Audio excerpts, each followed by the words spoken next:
വന്ദനം. ഏതാണ്ട് 40 വർഷം മുൻപ്, കൃത്യമായി പറഞ്ഞാൽ 1983-ൽ മഹാനായ കവി ONV കുറുപ്പ് എഴുതി: ഇനിയും മരിക്കാത്ത ഭൂമി നിന്നാസന്നമൃതിയിൽ നിനക്കാത്മശാന്തി.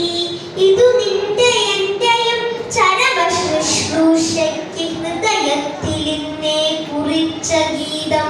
40 വർഷം മുൻപ് എഴുതി ഈ കവിതയിൽ അദ്ദേഹം ദീർഘദർശനം ചെയ്ത ദുരന്തം 2024-ൽ എത്തി നിൽക്കുമ്പോൾ നമ്മുടെ കൺമുന്നിൽ കാണുകയാണ്. വനനശീകരണവും അന്തരീക്ഷ മലിനീകരണവും മൂലം ഭൂമിയുടെ നിലനിൽപ്പിനെ തന്നെ ചോദ്യം ചെയ്തിരുന്ന കാലത്താണ് ONV ആ കവിത എഴുതിയത്. ഇന്ന് പ്രശ്നങ്ങൾ അതിനേക്കാൾ സങ്കീർണമാണ്. കാലം തെറ്റി പെയ്യുന്ന മഴയും അതിവർഷവും ഭൂചലനങ്ങളും അഗ്നിപർവ്വത സ്ഫോടനങ്ങളും ഉരുൾപൊട്ടലും ഒക്കെയായി നമ്മൾ ഇന്ന് കേൾക്കുന്ന വാർത്തകളിൽ ബഹുഭൂരിപക്ഷവും പ്രകൃതി ദുരന്തത്തിന്റെ വാർത്തകളാണ്. അന്തരീക്ഷ മലിനീകരണം അതിന്റെ ഏറ്റവും ഭീകരാവസ്ഥയിൽ എത്തി നിൽക്കുന്നതായി നമ്മൾ നേരിട്ട് അനുഭവിക്കുകയാണ്.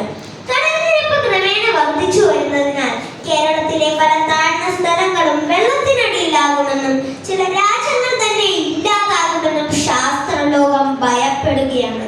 അത് സംഭവിക്കാൻ ഇനിയധികം കാലമൊന്നും വേണ്ട.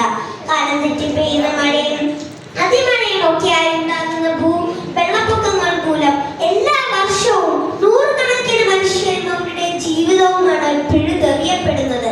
കേരളം ഈ അടുത്ത കാലത്ത് കണ്ട പ്രളയവും ഉരുൾപൊട്ടലും ഒക്കെ നമ്മൾ നേരിട്ട് കണ്ടതാണ്. അതിന്റെ ദുരന്തങ്ങളിൽ നിന്നൊക്കെ നമ്മൾ ഇപ്പോഴും കരകയറിയിട്ടില്ല എന്ന് തന്നെ പറയാം. ഇതിന്റെ എല്ലാം കാരണങ്ങൾ തേടുമ്പോൾ ഏറെയും മനുഷ്യർ തന്നെയാണ് ഇതിന്റെ കാരണക്കാർ. മനുഷ്യ സൃഷ്ടങ്ങളാണ് ഇത്തരം പ്രകൃതി വിനാശങ്ങൾ.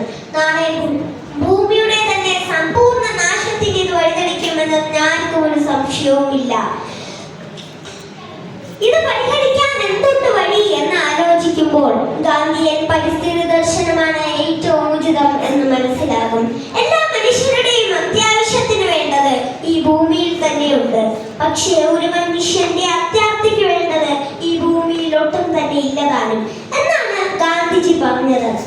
പച്ചയിലേക്ക് മടങ്ങുക എന്ന പരിസ്ഥിതി ദർശനമാണ് പിൻപറ്റേണ്ടത്. എന്ന് പറഞ്ഞാൽ പ്രകൃതിയിൽ നിന്ന് അത്യാവശ്യമുള്ളത് മാത്രം ചൂഷണം ചെയ്ത് പ്രകൃതിയോടിണങ്ങി ലളിതമായ ഒരു ജീവിതം ജീവിക്കുക.